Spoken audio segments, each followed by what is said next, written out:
Yikes, Harry is going bankrupt. This is a guy that needs $25 million now. Speaking exclusively on my Talk TV show, the fearless business and royal expert Hilary Fordwich, who knows about finances, has said the prince is in big financial trouble. She tells me that he made money from the book Spare and the Netflix deal, but the cash is running out, and it's running out fast, and his long-term future is bleak. So it's becoming abundantly clear that if things don't change and change fast, with a huge mortgage and massive outgoings, bankruptcy beckons. Now, it's quite clear, and we've reported on the show in the past, that Harry is flat broke. We know that more goes out than comes in, and we've got a financial expert who also understands the world of the royals that has confirmed just how serious this is. Now, be clear, when the cash runs out, the marriage is done. The Mark Dolan show is the first show in the world to place Harry and Meghan on 24/7 divorce watch. And there's an old saying, which is that when money goes out the door, love flies out the window. There's no doubt that when they run out of cash, Meghan's going to put some makeup on, wear a posh dress, and she'll be on the hunt for a billionaire. So this financial and royal expert tells me that Harry is on financial life support. The business partnerships are disappearing. The broadcasting career is non-existent. Don't forget that Spotify, who are the biggest podcast platform in the world, called Harry and Meghan, and I quote, a pair of effing grifters. There are also reports now that the planned drama series about polo is not happening, and Harry's rates for public speaking have gone from $1 million per speech to $50,000. Now, that sounds like quite a lot of money, 50K.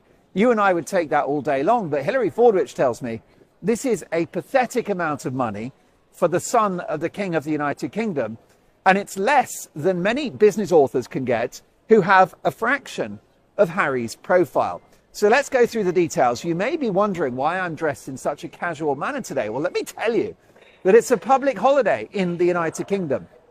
Two things to let you know. First of all, I'm going to run that full interview with Hilary Fordwich in just a moment. It makes for devastating viewing for Harry. It's an exclusive from my Talk TV show. You're going to love Hilary Fordwich. She doesn't pull her punches. Harry is heading for bankruptcy. But it's a public holiday in England, and so I'm at an amazing pub called the Market Porter, which is in Borough Market, which is a very old Victorian market.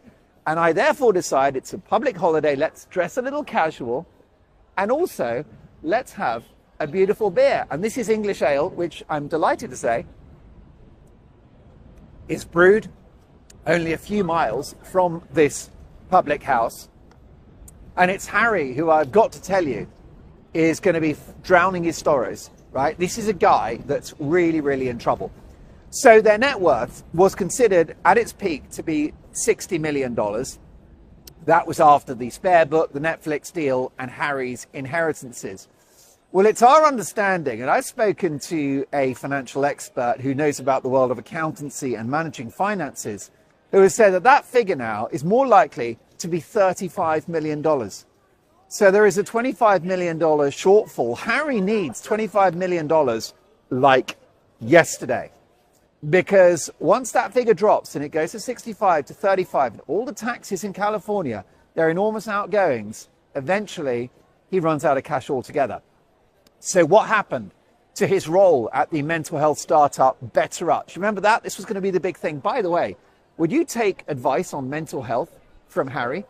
Would you take advice from Harry about being safe in the workplace when he famously reached for the backside of a Bondi Beach lifeguard, as revealed on the last episode of the Mark Dolan show?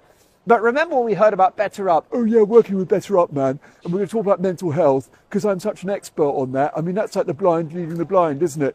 Boring people to tears about my terrible life growing up in palaces. Yeah. So that disappeared. Better Up is gone. Have you heard of any other business partnerships? No, they won't touch Harry because he has the opposite of the Midas touch financially. Then we saw the scaling back of Archwell, their foundation. Of course, it was originally Archwell Philanthropies, then it's the Archwell Foundation. It kept changing its name. But what we do know is that the staff have disappeared. Why? Because Harry and Meghan haven't got the money to pay them. the philanthropy side was effectively shuttered in late 2025 because of concerns over overheads. Guys, they got no cash. No major new corporate sponsors are part of Archewell either. The corporate world cannot stand Harry and Meghan. We know that from setback, the charity that Harry co-founded in the memory of his mother Diana, because it was Dr. Sophie Chandauka who revealed that they were struggling to get sponsorship and to get corporate support because Harry and Meghan were so toxic as a brand. In particular, it was Audi who are responsible for some very beautiful cars. It's a German company. And what's amazing is that Audi parted company with setback because of Meghan's alleged demands for $1 million for sponsorship. Now, they had a great deal. Setback and Audi had a great relationship. They provided cars. They gave them a few $1,000s. Meghan, reportedly, allegedly, so greedy, we need $1 million or there's no deal. My husband. At which point Audi are like, well, we're one of the biggest car companies in the world. Thanks, but no thanks. We're out of here. So it's pretty dramatic stuff. They struggled. Harry and Meghan are not welcome in the corporate world. So they've got no staff. Plus, by the way, the turnover of employees, particularly in the public relations side of their business, is a disaster. And we know it's only going to go from bad to worse. Let's look at their outgoings. Eye-watering fixed costs. Housing and the Montecito mansion. They bought the place for just under $15 million. It was money they didn't have. They took out a massive mortgage, around $10 million. Monthly mortgage payments, $100,000 a month.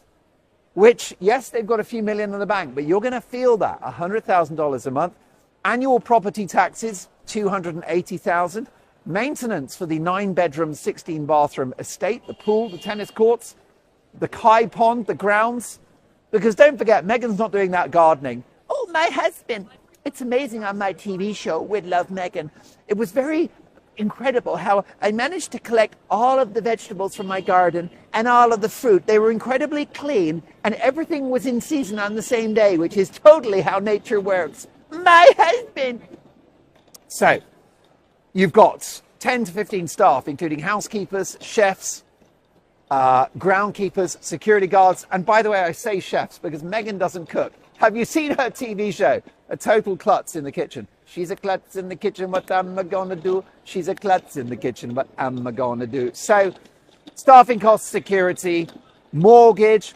Some estimates reveal that the upkeep on the house alone is $300,000 annually.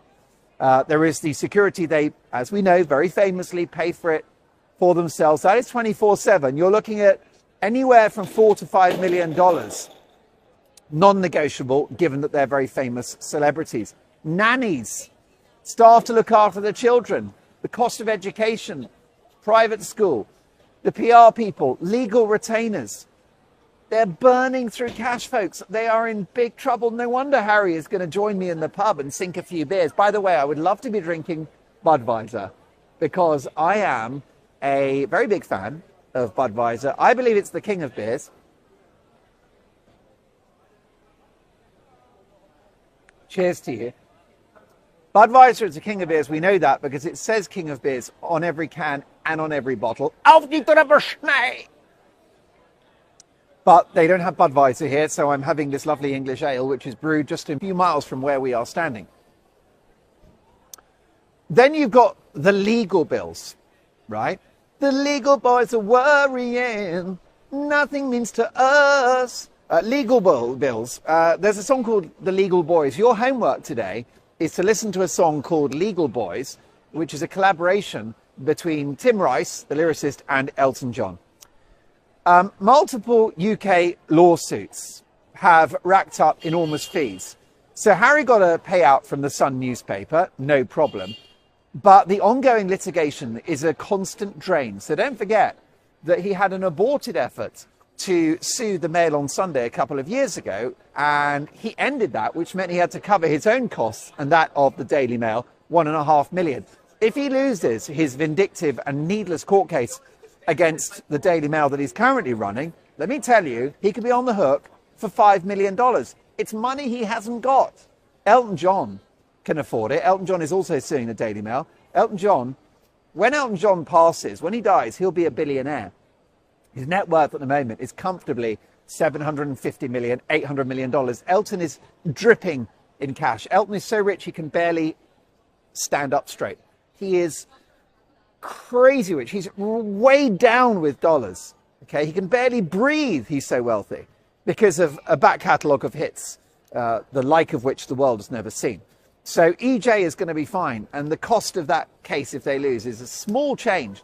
But for Harry, it's money he ain't got. We've gone from 60 down to reportedly 35. Then it goes to 30. Then it goes to 25. Then it goes to 20 and 15. And do you see the problem?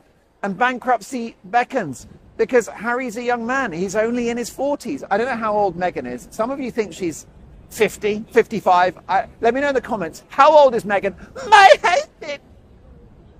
Bottom line is they're both relatively young. So if Harry's in his early 40s, he could have another 4 decades. Well, if his annual expenses are $4 million, 5, 6 million, who knows? You've got to be pessimistic. I've got a lovely accountant and he always tells me to be pessimistic. He's got a few catchphrases. First of all, you've got no money. That's what he says, which is why I want to thank you for the super thanks. By the way, I'm so grateful for the super thanks. And I'm going to be catching up on a recorded comment for everyone that needs a super thanks. It's massively appreciated. It supports my journalism. And it pays for this excellent beer, which is brewed only a few miles from where I'm standing. I'm still standing. Yeah, yeah, yeah. Let me give you an impression, a sense of how rich Elton John is. The income from I'm Still Standing Alone, you're looking at $5 million. That's one blinking song. You got one. If you had written and sang I'm Still Standing, and that's the only thing you did in your life, you'd be a global icon and you'd be super, super rich. And that's just one song. That's not even his best song. Candle in the Wind, your song. Goodbye Yellow Brick Road, Rocket Man, Crocodile Rock. Sorry seems to be the hardest word. I could go on and I don't need to because you get my point. But that is money that Harry hasn't got. So annual expenses of, I mean, shall we be conservative, right? Because I spoke to a financial person. I spoke to Hillary Ford, which playing the interview in a minute. You're going to love Hillary. She's a very good friend of mine. She's an incredibly nice lady. And she's a regular on Fox News. She goes on Newsmax and she knows her money. She's helped businesses make a lot of cash. I feel richer whenever I'm talking to her. She just is very good at what she does. She's British, but moved to the Americas. She moved to the Americas. I like to be in America. No better place than America. I like to be in America. America is the best. Da, da, da, da, da, da, da, da. Folks, can I just say we do not have time for this. I had a real problem earlier because I was talking to you yesterday. I mentioned that my amazing cousin, and let's call her Stephanie. That's not her name. But unlike Harry and Meghan, I care about the privacy of my family. So I always come up with a fake name. I've got 2 sons whose real names is Gilbert and Wilberforce. But they're not. I won't reveal their names because I care about their privacy. Why should I make them celebrities? They don't want that. They've not chosen that. So I call my sons Elton and Bernie. Let's call my cousin, my American cousin Stephanie. She dated a cop. And I was trying to get through a really, really important bit of information yesterday on the show about what's going on with the Sussexes. And you guys decided to ask me questions about her relationship, my cousin's relationship with the cop. All I'm going to say is it didn't work out because she was a very emotional, kind, sweet person with a big heart. And he was a tough guy. And it wasn't a good fit. You know, he was not feeling, he didn't know how to say, I love you.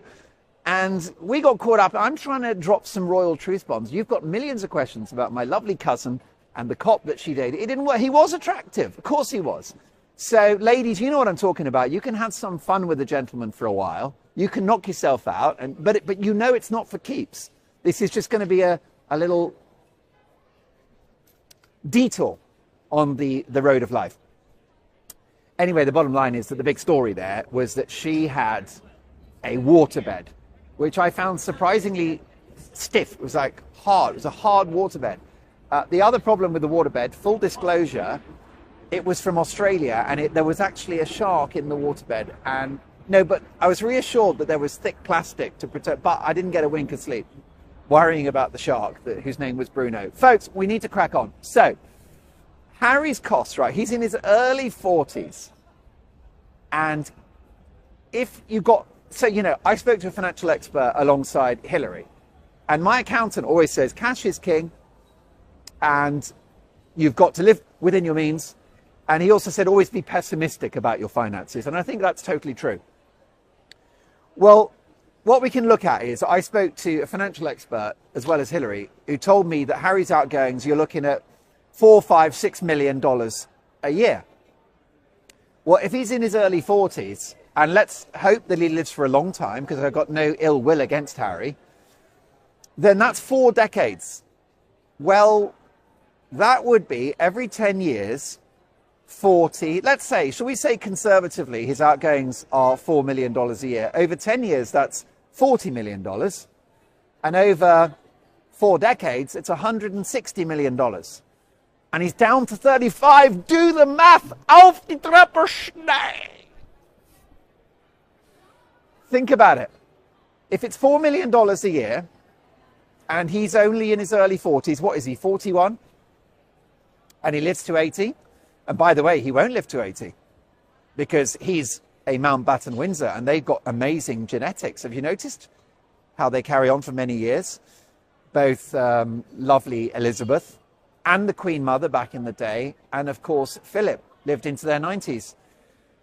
So he's got long genes. I mean, he could live to 100. I hope he does. I hope he has a long, happy life. Good luck with that. Married to my husband. By the way, fantastic to have a beer together, don't you think?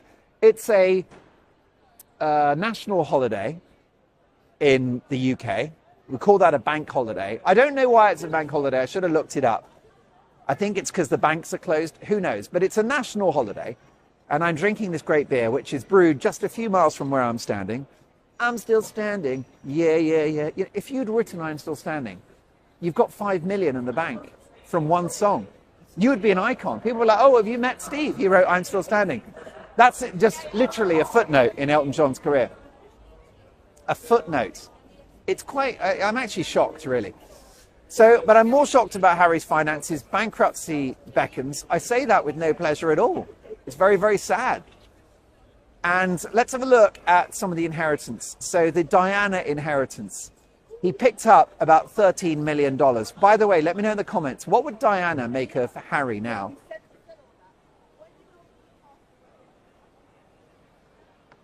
She wouldn't be happy, would she? Let me know in the comments what you think Diana would make of the H-bomb and how he's behaved and how he's at war with his brother, William. Quite shocking. So he got that cash by the time he turned 30. And he confirmed in his traitorous interview with Oprah Winfrey that it funded the early part of his royal life, having been cut off by the family. This is a guy, he's a multimillionaire who inherits millions from his late mother and from his late grandmother, the Queen Mother, and yet he calls himself cut off. Now, if you're watching this show, I don't know your finances, but I would imagine if you're watching this show, either you work hard or you're retired and you have worked hard for what you've got. I would also imagine that a good number of you struggle on a daily basis to pay the bills and to live, because we have this thing called inflation. L'inflation is what the French call it. Das Inflation in German. Auf die Treppe schnell! And inflation is a tax on everyone, and the cost of living is brutal. So I've got no doubt that I've got many people that watch this show that find life very difficult financially. And how do you feel when Harry says that he was cut off by Charles? This is a guy that's inherited millions, grown up in privilege. He'll never, ever, ever have to worry about getting a doctor's appointment or have a roof over his head. Because don't forget, by the way, and this is the big thing, that when the money does run out, which it will, he will divorce Meghan. She'll take him to the cleaners, OMG, and then some. And then he'll run back to his father. And if his father's not around, he'll run back to his brother. And unfortunately, his brother will have to pay up. Why? Well, because quite simply, you can't have Harry sleeping rough in central London in a tent. So that's what's going to happen. This whole doomed experiment is going to end in tears, and Harry runs back to the royal family because the Netflix thing will be over by then. There'll be no more books. Meghan's gone. She's with a billionaire now like Rupert Murdoch. I like Meghan Markle. My name is Rupert Murdoch. I'm the greatest Australian entrepreneur in history, and I'm also the greatest media entrepreneur the world has ever seen. And I like Meghan Markle, and I should like to marry her because she has a robust immune system and an excellent calcium to enamel ratio in her teeth. So the bottom line is, no word of a lie, Harry's running out of money, the marriage is going down the toilet, the charities are a hot mess, the career is over, there's no broadcasting, there are no podcasts or TV shows, there are no business partnerships, the speaking engagements are an embarrassing mess for which he receives a paltry sum. And here's the thing, can I find any positives for Harry? I got nothing. Let me know in the comments. Give me your positives for Harry. I can only think of two, right? The money's a disaster. And by the way, folks, I make no apologies for saying bankruptcy. I've spoken to Hilary Fordwich. I've spoken to my financial expert. I've also got my common sense and the fact that he's 41 and he's got 4 or 5 decades left with outgoings of 3 or 4 million a year. So I don't use the word bankruptcy lightly, but finances over, marriage in trouble. I don't think they're happy. He's depressed. This was another amazing thing about my interview with Hilary, is she said how sad and unhappy Harry looks. Totally agree with that. So mental health, gone. Business partnerships, gone. Speaking engagements, gone. The charity stuff, a hot mess, embarrassing, toxic, disastrous. Marriage in trouble. What are the Harry positives? I can only think of 2. Archie and Lily, that's it. It's the kids, it's the kiddos. There is nothing else. Let me know in the comments what you think. What are the other positives in Harry's life? Get a little wave there. Folks, I'm so excited to play this interview with the one, the only, Hilary Fordwich, exclusively on my Talk TV show. Enjoy, and I cannot wait to see you tomorrow. It is a national holiday today, so this is the last day where I'm going to kick back and have a little fun and have a beer with you. Tomorrow, I'm back on the double espresso, and we got work to do. Have we got work to do? Before I wrap things up, no, I'll do it in the minute. You know, I'm going to say goodbye to you, and we'll have a little, we'll have a final nightcap straight after the brilliant Hilary Fordwich. I know you're going to love her. You will love Hilary. To me, she's royalty. See you in a sec. On the surface, everything still looks polished: the image, the legacy, the global recognition. But behind that carefully managed facade, something isn't adding up anymore. Because when high-profile figures start facing questions about money, it's rarely sudden. It's usually the result of pressure building quietly over time. And now, those whispers are getting louder, not just about relevance, but about sustainability. Speculation grows that the Duke and Duchess of Sussex, Harry and Meghan, are facing marriage and financial meltdown following their disastrous fake royal tour to Australia. Let's get reaction from the president of Strellmark Business Development Consultants and royal and business expert Hilary Fordwich. Hello, Hilary. Good afternoon to you, Mark. Thank you for having me. Well, it's a challenging moment for the Sussexes as they navigate being ex-royals whilst still trying to make a living. It doesn't seem to be going that well. Well, they wanted their cake and to eat it too. And hypocritical Harry, obviously, they declared their worldwide privacy tour a long time ago. I remember when he was by that lake in Canada, Mark. I remember that photograph of him. He had a woolly hat on. He had Archie in his arms. He was beaming ear to ear. And I remember at the time thinking, while it was at that juncture a dreadful loss for them to have left the royal family, and I covered their wedding, they were 15 deep in the streets of Windsor and everybody was so effusive, I thought, you know what, good on Harry, he's doing what he wants to do to live this life. And we all know that he went to California and they went to LA and hired 3 PR firms, and the rest is history. But Mark, what I think is the saddest is they squandered what the Queen had high hopes for, our beloved Queen Elizabeth, and that was for them to be in the Commonwealth. And they could have been such a benefit to the Commonwealth countries. And yes, I think there's a lot of tension from everything I hear everywhere. And I think the saddest part is you can see the sadness in Harry's eyes. Yes, you've been a royal observer for many years. This is a man that was once the most popular member of the royal family, ahead even of the late Queen Elizabeth II. A fun-loving chap, served in the military, enjoyed a beer, chased girls. Harry is unrecognisable from the man he formerly was. Yes, you're right, Mark. And it's so sad to be so bitter. And I know a lot of Americans have sort of said to me, Brits have said to me, what do Americans think about all this? And I actually say, well, they're far more concerned about the price of petrol in their car because they've actually sadly become that irrelevant. And I think it's a great pity. And I think what must have been probably dreadfully painful for him was to see the impact of his father and to know that he was right next to that man that came to America and actually rectified, actually for the peace of the world, a global relationship. And then what's Harry doing? He's trying to flog his speeches for $50,000 in Australia, and the auditorium wasn't full. So it's your view that Harry is not happy. Do you think he regrets leaving the UK? Do you think he may even regret his choice of wife?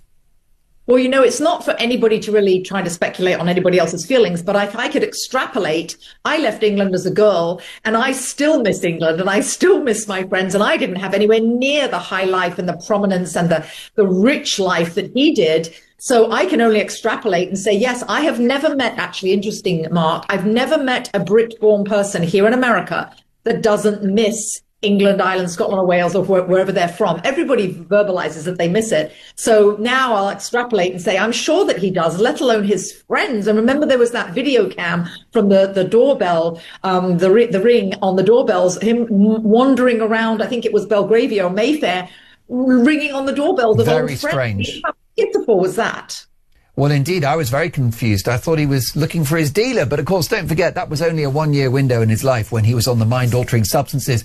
And meanwhile, problems for Meghan Markle, noticeably absent from the lavish Met Gala in New York. Yes, well, that's to do with actually her alienating Anna Wintour, who, of course, is the publisher of Vogue, and she really runs the entire shebang. But it's not just Anna that she's alienated. There are others, and I know people who know people who know people, and they all say the same thing. It's, you know, something's true just when you hear, even if it's second or third hand, ubiquitous feedback. And it's the same thing.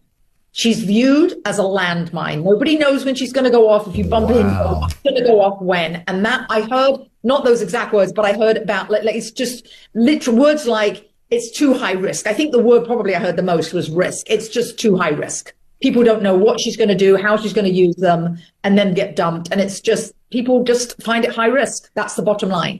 Well, Meghan even seems to be a liability in the charity sector. There was the row with Sentebale, and Dr. Sophie Chandauka, who has now gained control of that charity, said that actually they were struggling to raise donations because the Sussexes was such a toxic brand. There are some concerns that Invictus has become all about Harry and Meghan and the negative headlines. And of course, even Meghan Markle, as reported by Tom Bauer in his new book, Revenge, wrote about a speech Meghan made, and it was supposed to be a charitable endeavour about the opportunities for young people after Megxit. She said the word I 49 times in a 10-minute speech. So Meghan and Harry, they're not even of value these days in the charitable sector, it seems. You're totally right. And actually, Mark, one thing they do here in America is when the president, whichever president's in office, addresses at the State of the Union, they count up how many times they mention either the economy, whatever it is, the war, how many times you mention a word. It shows where your priorities are. It's the same for everybody. So when you keep mentioning I, and one of the things actually I do in my coaching is stop talking about I. Always think about your clients, your prospects, other people. And she doesn't. And also, there's been the same thing, Mark, when she's been on various podcasts where she's come on, and she's supposed to be talking about a cause, and she does talk about herself. And ironically, she actually had a fabulous life. She's a very intelligent woman. She's slim, she's attractive, she has everything going for her, except for the fact that she's so narcissistic. And it's, again, a great pity, because she, like Harry, has squandered all the popularity she did have at that wedding, because I covered it and I know.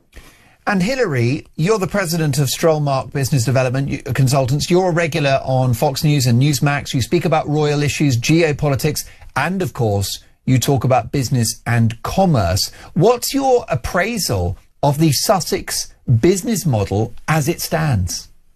Well, I have always said you can tell the success of the business, and you can tell the type of business people run, and the quality of the leaders by the people that work for them and their retention rate. You can always tell everything. Like if I go to a business and the receptionist is warm and lovely and wonderful to me, I know she or he is treated really well. And they've been there for 10 years. Yeah, exactly. What's the retention and how do they treat you? Because that's how they're treated, right? And I think it's sad to see how many people have left. They have a ghastly retention rate. I think their retention rate, I once calculated for the number of people I've met, is something like 3.7%, which is a terrible number. You look for good businesses have an over 90% retention rate. So that's a factual indicator. That's not my opinion. I'd rather not give my opinion. That is a fact, Mark. Yes. That is dreadful for any business, no matter what the business. Then you look at the sort of the situation in terms of their marketing, at least with her recent wine, for example. It's a very good example. You can only check out if you bought at least 3 bottles of wine. Which business is so desperate that they make you buy a certain number of something because they have to offload the inventory? And then the other thing is, I think, and then she had asked me for my advice, not only be authentic, Mark, but market something that you personify, right? Like I mentioned before, not only is she very intelligent, but she's slim. She has a fantastic figure for a woman her age, in her early 40s, having had 2 children. So, marketing jam, high in refined sugar, causes cancer. No. What if she'd actually talked to us about how she keeps that figure and what she does at her age to look that good? That would be really authentic. I'd be interested. I think most people will be interested. Doesn't everybody want to look young and slim and attractive? So she actually has something, but she's either dreadfully badly advised and or she has no clue about the business world, branding and or marketing. And of course they have huge outgoings, and it seems that Harry's rate for public speaking has gone from $1 million per speech to 50,000, which is good money, but still isn't going to touch the sides for their outgoings, is it? You're exactly right. For example, Jim Collins, he wrote the book Good to Great, and he was charging $60,000 and booked for 6 months out. So even people that just write basic business books charge more than that.